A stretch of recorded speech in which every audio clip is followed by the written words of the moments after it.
just to continue with a good opportunity here that we've had with Mike. Mike and I were doing a little bit of talking, and he had a couple questions and wanted to start talking about a project in that.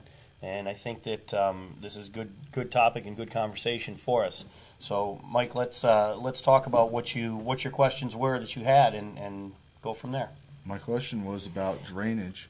Like the customer thinks since I don't have as much experience that I should be a lot lower than the rest of the other bids in comparison, and I don't think that's right, and I don't know.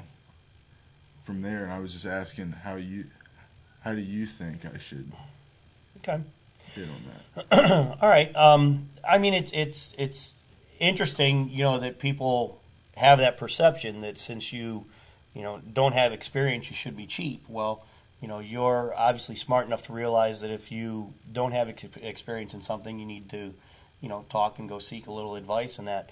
But just to clarify that, what exactly, or to the best of your knowledge, I mean, what experience do you have with drainage? I mean, why is this guy calling you to begin with if he feels you don't have any experience? I mean, obviously you do have some, correct? Yeah, I think he knows that I know how to do the job, but he thinks that I'm still small enough to where I should be way lower because I'm not a big company yet. Right.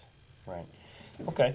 Well, I mean, when it comes down to it, when we're bidding, when we're estimating any jobs, we look at them and we go through it with a similar manner. I mean, we look at our materials and we talk about that, and you say, well, what are the materials to do the project itself? So your material costs are going to be what they are, and we can estimate those to the best of our knowledge through formulas pretty accurately. But then it's going to come down to the labor aspect of it, and you need to go through that. I mean, with your experience in drainage, do you have an idea, how many lineal feet can you trench in an hour? How many tons of material can you move in an hour? How many lineal feet of pipe can you set in an hour? I mean, you have that kind of knowledge, right? Mm-hmm, yeah. Okay. And like in estimating with anything else, we're essentially become guessers when it comes to labor. But our experience, and you have experience doing those components, that experience is what allows us to become better guessers. Yeah. So basically what we're going to do is you'll go at it and say, here's our formulas for our materials. Here's what I know about my efficiencies, about what I can perform. And you'll put those numbers together. And when you put that number together, then you start looking at your business itself and what expenses from your overhead side you need to recover. And that's probably what he's looking at.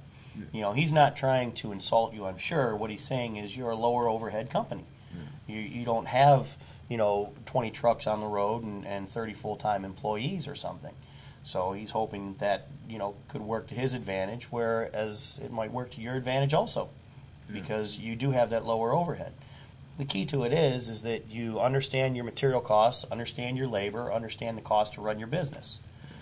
Put those things together, put some money in it for you, and go get the job.